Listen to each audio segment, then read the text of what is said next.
Bismillahirrahmanirrahim. Assalamu alaikum. This is Samiul Haq and I once again welcome you to my YouTube channel English Grammar by Samiul Haq.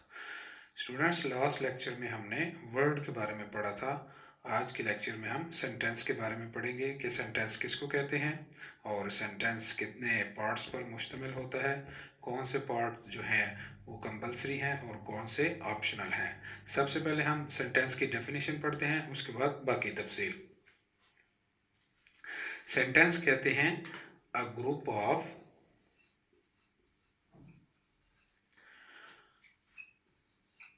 Words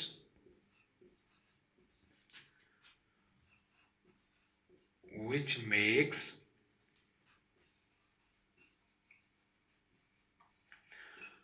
a complete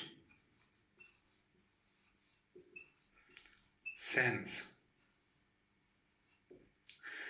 sentence कहते हैं कि अल्फाज का ऐसा मजमुआ जो एक मुकम्मल सेंस दे, हम उसको सेंटेंस कहते हैं।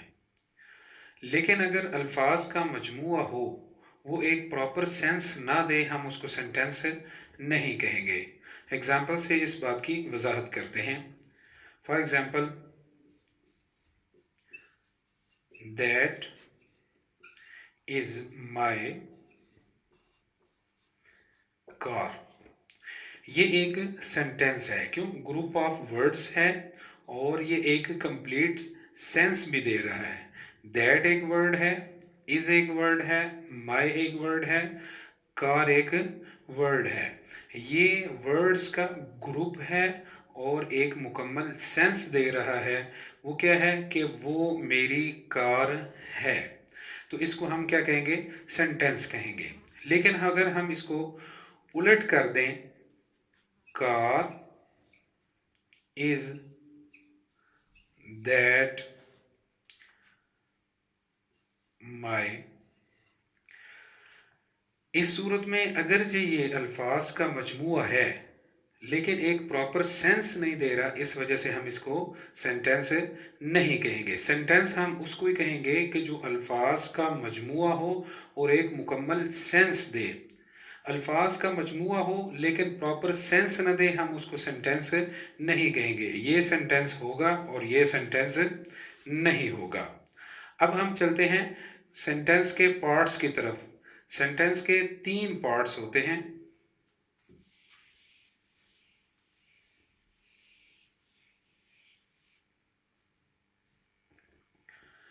सेंटेंस के 3 पार्ट्स होते हैं। Number 1 subject, number 2 verb, number 3 object. इन 3 पार्ट्स पर सेंटेंस मुश्तमिल होता है। अगर हम इनको फर्दर डिवाइड करें तो सब्जेक्ट और वर्ब ये कंपलसरी पार्ट्स में से आते हैं और ऑब्जेक्ट जो होता है वो ऑप्शनल होता है। क्या मतलब कि जब भी हमने सेंटेंस बनाना है तो उसके अंदर इन 2 हिस्सों का होना ज़रूरी है, सब्जेक्ट का और वर्ब का। अगर सेंटेंस के अंदर इनमें से किसी एक को स्किप कर देंगे, सब्जेक्ट नहीं है या वर्ब नहीं है, तो वो सेंटेंस कंप्लीट नहीं होगा बल्कि इनकम्प्लीट हो जाएगा। हाँ, अगर ऑब्जेक्ट हो या ना हो तो सेंटेंस की सेहत के ऊपर कोई असर नहीं पड़ता। दूसरे लफ्ज़ों में ये कह सकते हैं कि ऑब्जेक्ट के साथ भी सेंटेंस बन सकता है, ऑब्जेक्ट के अलावा भी सेंटेंस बन सकता है। सबसे पहले हम इनकी वजाहत पढ़ते हैं, उसके बाद हम एग्जाम्पल की तरफ जाएंगे। सबसे पहले हम देखते हैं कि वर्ब किसको कहते हैं। वर्ब क्या होता है? वर्ब जिसको उर्दू में फेल कहते हैं। इंग्लिश के अंदर वर्ब कहा जाता है कि विच शोज एक्शन और स्टेट। विच शोज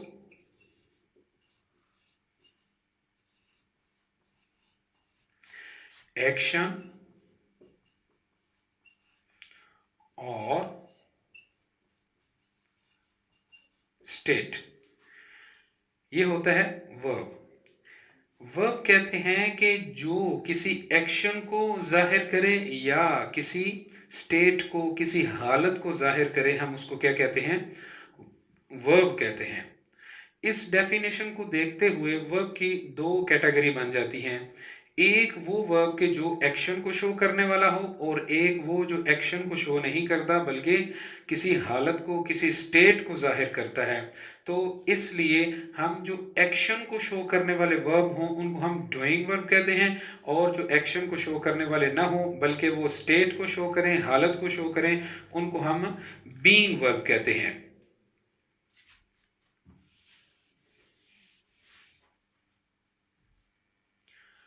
वर्ब की दो टाइप्स हो जाएंगी, एक हो जाएगा डूइंग वर्ब,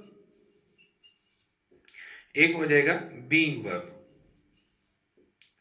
हमने डेफिनेशन के अंदर ये पढ़ा है कि विच शोज एक्शन और स्टेट, या तो वो एक्शन को शो करेगा या वो स्टेट को शो करेगा। जो एक्शन को शो करेगा हम उसको डूइंग वर्ब कहेंगे, और जो स्टेट को शो करेगा उसको हम बीइंग वर्ब कहेंगे। ये डूइंग डू से है, डू का क्या मतलब होता है? करना, और ये बीइंग जो है ये बी से है, बी का मतलब क्या होता है? होना। अब हम देखते हैं कि डूइंग वर्ब है कौन कौन से। मसलन डू है, करना, एक्शन है इसके अंदर, प्ले है, खेलना, एक्शन है इसके अंदर, ईट है, खाना, एक्शन है इसके अंदर। तो डूइंग वर्ब ऐसे वर्ब के जो एक्शन को शो करते हैं हम उनको क्या कहते हैं? डूइंग वर्ब कहते हैं। अब बीइंग वर्ब कौन से होते हैं? बीइंग वर्ब वो होते हैं कि जो किसी हालत को या स्टेट को जाहिर करें। वो पांच हैं। सबसे पहले इज है, और है, एम है, वॉज है, और वर है। ये पांच ऐसे वर्ब हैं जो बीइंग वर्ब कहलाते हैं, जो स्टेट शो करने के लिए, हालत को शो करने के लिए लगाए जाते हैं, सेंटेंस में इस्तेमाल होते हैं। इनके अलावा जो होते हैं जो किसी एक्शन को शो करते हैं हम उनको डूइंग वर्ब कहते हैं। अब वर्ब की हमें बात समझ आ गई, अब हम चलते हैं सब्जेक्ट की तरफ कि सब्जेक्ट किसको कहते हैं। अक्सर स्टूडेंट्स के जहन में ये होता है कि सब्जेक्ट वो होता है कि जो कोई एक्शन परफॉर्म करता है, कोई काम करता है। ये बात ठीक है लेकिन बात इनकम्प्लीट है। सब्जेक्ट कई मर्तबा ऐसा होता है कि जुमले के अंदर एक चीज को हम सब्जेक्ट कह रहे होते हैं लेकिन वो कोई एक्शन परफॉर्म नहीं कर रहा होता। इस वजह से स्टूडेंट्स के जहन में कंफ्यूजन आ जाती है कि सब्जेक्ट तो हमने ये पढ़ा था कि जो किसी एक्शन को परफॉर्म करे, यहाँ पर ये है तो सब्जेक्ट लेकिन कोई एक्शन परफॉर्म नहीं कर रहा। इस वजह से सब्जेक्ट की जो कंप्लीट डेफिनेशन है वो ये है कि जो सेंटेंस के अंदर या तो कोई एक्शन को परफॉर्म करे, या सब्जेक्ट एक्शन परफॉर्म नहीं कर रहा होता बल्कि उसकी कोई हालत बयान की जा रही होती है। ये इस वर्ब को देखते हुए डूइंग और बीइंग, तो सब्जेक्ट की भी दो टाइप्स बन जाती हैं। दूसरे लफ्जों में हम ये कह सकते हैं कि सेंटेंस के अंदर अगर डूइंग वर्ब हो तो उसका जो सब्जेक्ट है वो कोई एक्शन परफॉर्म करने वाला होता है। मैं फिर कहता हूं कि सेंटेंस के अंदर अगर डूइंग वर्ब हो तो उसका जो सब्जेक्ट है वो कोई एक्शन परफॉर्म करने वाला होता है। अगर सेंटेंस के अंदर बीइंग वर्ब में से कोई हो तो उसका जो सब्जेक्ट है वो कोई एक्शन परफॉर्म नहीं करता बल्कि उसकी स्टेट, उसकी हालत को बयान किया जा रहा होता है। एग्जाम्पल से हम इसकी वजाहत करते हैं।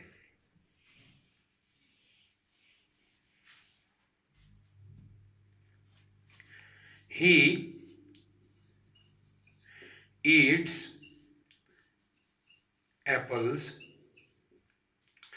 दूसरी एग्जाम्पल लेते हैं, ही इज अ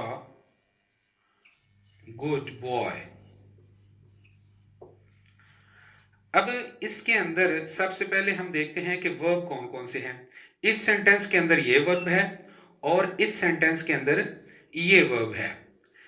ये जो ईट्स वर्ब है ये वर्ब की डूइंग वर्ब की कैटेगरी में से है, और जो इज है ये बीइंग वर्ब की कैटेगरी में से है।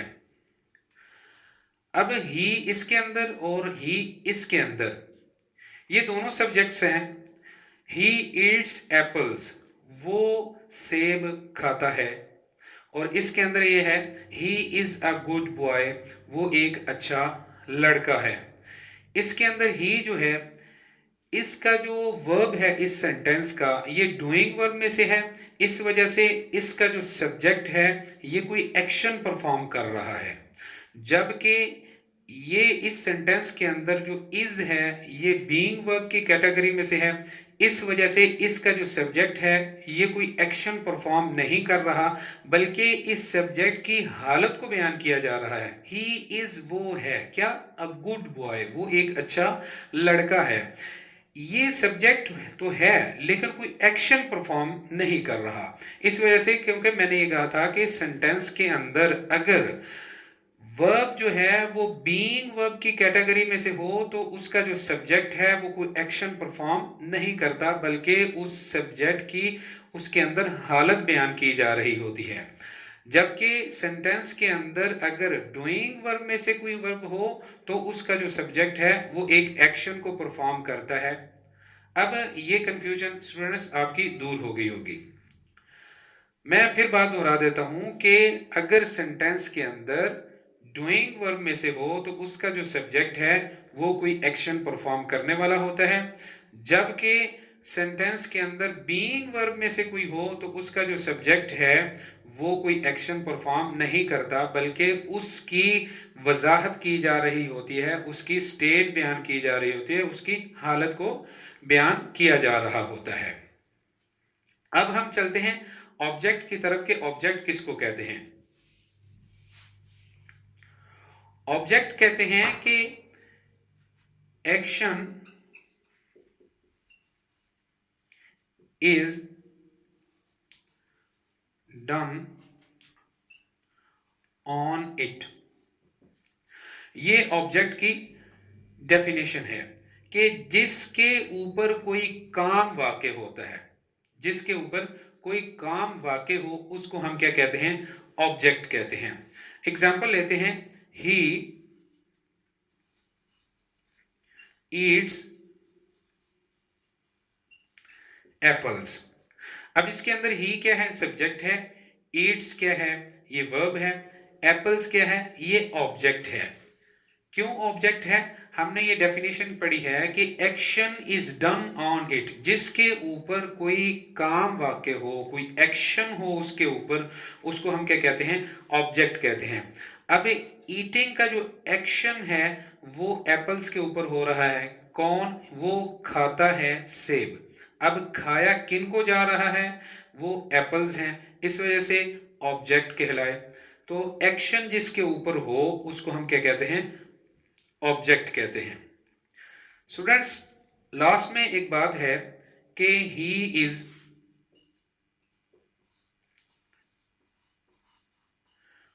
गोइंग। ही इज गोइंग, अब इसके अंदर ही क्या है, सब्जेक्ट है। इज एक हेल्पिंग वर्ब है, गोइंग एक मेन वर्ब है। ये एक कंफ्यूजन दूर करने के लिए एक सेंटेंस लिखा गया है कि किसी के ज़हन में ये ना आए कि ये ही क्या, इज क्या है, ये बीइंग वर्ब है, और गोइंग क्या है, ये डूइंग वर्ब है। मैं ये क्लियर करना चाहता हूं कि अगर एक डूइंग वर्ब हो और उसके साथ बीइंग वर्ब में से कोई वर्ब आ जाए तो उस सूरत में उस बीइंग वर्ब को हम हेल्पिंग वर्ब कहते हैं, उसको हम बीइंग वर्ब नहीं कहते। इस सूरत में ये जो इज है ये बीइंग वर्ब नहीं है बल्कि ये हेल्पिंग वर्ब है। अब हमने एक और बात पीछे की थी कि ऑब्जेक्ट के साथ भी जुमला बनाया जा सकता है और ऑब्जेक्ट के अलावा भी जुमला बनाया जा सकता है। अब ही ईट्स एप्पल्स, वो सेब खाता है। इसके अंदर ये सेंटेंस एक कंप्लीट है, इसके अंदर सब्जेक्ट भी है, वर्ब भी है और ऑब्जेक्ट भी है। लेकिन अगर हम इसको एप्पल्स को हटा दें, सिर्फ ही ईट्स लगा दें, तब भी ये क्या है, सेंटेंस कंप्लीट है। हमने ये बात की थी कि ऑब्जेक्ट का होना जरूरी नहीं, जुमले के अंदर ऑब्जेक्ट हो भी सकता है और नहीं भी हो सकता। आज के लेक्चर को हम समराइज करते हैं कि आज हमने क्या क्या पढ़ा है। सबसे पहले हमने सेंटेंस पढ़ा है, सेंटेंस की डेफिनेशन पढ़ी है। उसके बाद हमने ये पढ़ा है कि सेंटेंस कितने हिस्सों पर मुश्तमिल होता है। उनमें से 2 हिस्से क्या है, कंपल्सरी हैं, और एक जो है वो ऑप्शनल है। कंपल्सरी में क्या है, सब्जेक्ट है और वर्ब है, जबकि ऑब्जेक्ट जो है वो ऑप्शनल हिस्सों में से आता है। Thank you.